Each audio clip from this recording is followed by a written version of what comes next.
Larawan ni Janine na Cleopatra. Viral. Eko, napawaw. Pwedeng pang Hollywood star.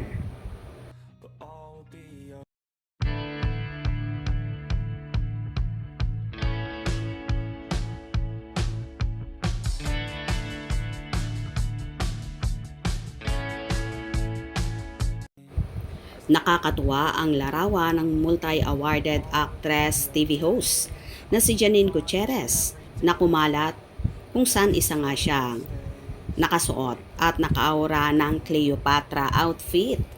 At marami nga ang nagsasabi na bagay sa dalaga ang maging Cleopatra na hindi nalalayo sa orihinal na gumanap nito.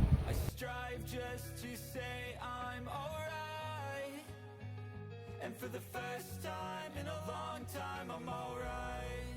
I've seen a lot of change, been through a lot of pain. Some things are not the same. Narito naman ang mga hanash ng kafanihan. Ganda, grabe ganda. Pwede siyang role na Cleopatra. Yes, she's really look like Cleopatra. Gorgeous Janine. Ganda niya, bagay na bagay. Nakavote na ako dyan na siya super fit na maging Cleopatra in movie. Amazing! Grabe ang ganda, Barbie doll. Super duper pretty. Grabe, mapapawaw ka sa ganda ni Miss J. Super ganda. Super ganda mo, idol, at kayang-kaya mo to compete some of the Hollywood actresses. If there's one artist or celebrity in the Philippines who bears a resemblance to Cleopatra, just like Elizabeth Taylor, it's none other than Janine. Over sa ganda, perfect. Wow, ang galing naman. Gandang, di nakakasawa.